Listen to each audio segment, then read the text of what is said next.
नमस्ते सभी को। आज हमारा अध्याय है 15वां, जिसमें बंधन और मोक्ष का विवेचन, शिव पूजा का उपदेश, लिंग आदि में शिव पूजन का विधान, भस्म के स्वरूप का निरूपण और महत्व, शिव एंड गुरु शब्द की व्युत्पत्ति तथा शिव के भस्म धारण का रहस्य। तो इसमें ये जो ऋषि हैं वो पूछते हैं सूक्ति से कि बंधन और मोक्ष का क्या स्वरूप है। तो महर्षि बताते हैं कि मोक्ष का एक स्वरूप है जो प्रकृति आदि 8 बंधनों से बंधा हुआ है, वह जीवबद्ध कहलाता है, और जो 8 बंधनों से छूटा हुआ होता है वह मुक्त कहलाता है।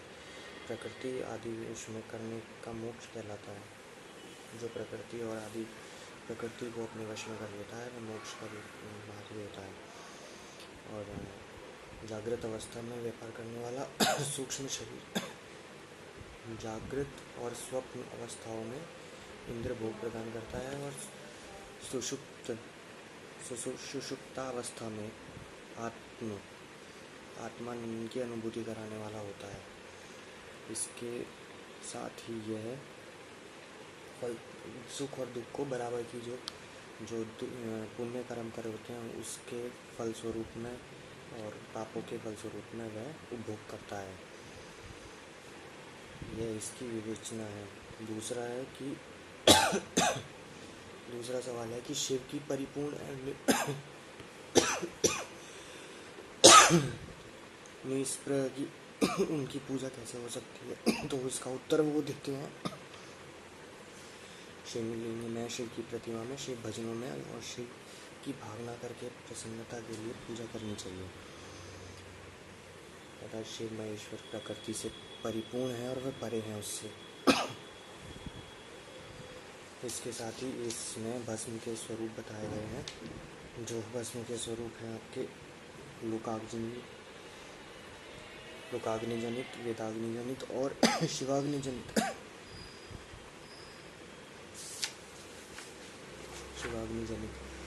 लोकाग्नि में जो है मिट्टी, लकड़ी, लोहे के पात्र की, धान्यों की और तिल की आदि द्रव्यों की, वस्त्र आदि की तथा पर्युषित वस्तुओं की भस्म से शुद्धि होती है, और वह कुत्ते का खाया हुआ दूषित पात्र भी शुद्ध हो जाता है उससे।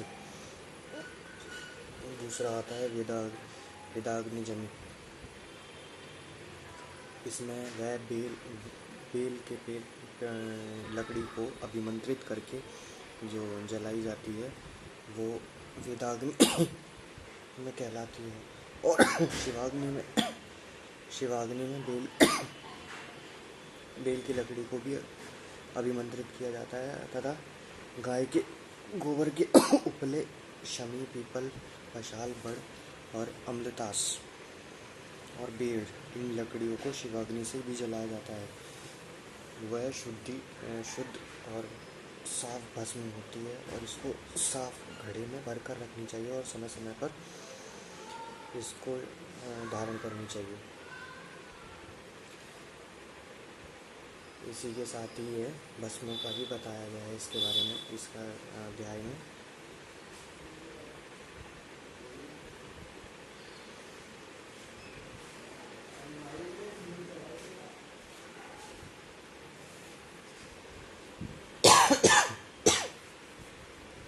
इस अध्याय में यह बताया गया है कि शिव के द्वारा कल्पित द्वंद्व उन्हीं को समर्पित कर देने चाहिए जो शिव की पूजा में तत्पर हो, वह मौन रहे, सत्य आदि गुणों से संयुक्त हो तथा क्रिया, जप, तप, ज्ञान और ध्यान में से एक एक करके अनुष्ठान करता रहे।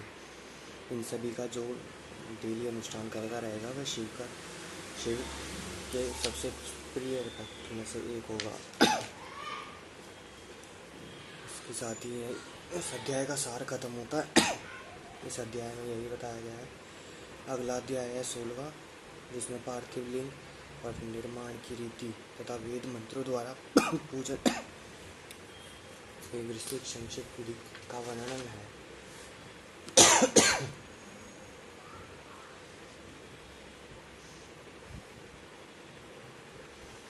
इसमें यह बताया गया है कि शिव की जो भस्म होती है वो 3 से 4 तरीके की होती है। बहुत से लोग ये कहते हैं भगवान शिव शमशान में निवास करते हैं। वो निवास करते तो हैं लेकिन मुर्दे की भस्म वो तभी अर्पण करते हैं जब मनुष्य शुद्धि हो। इसके अलावा हमारा जो यह अध्याय समाप्त होता है। मिलते हैं इस अगले अध्याय 16वें अध्याय में। इसीलिए आप इसको ज़्यादा से ज़्यादा शेयर कीजिए, लाइक कीजिए, सब्सक्राइब कीजिए। धन्यवाद। मिलते हैं अगली वीडियो में।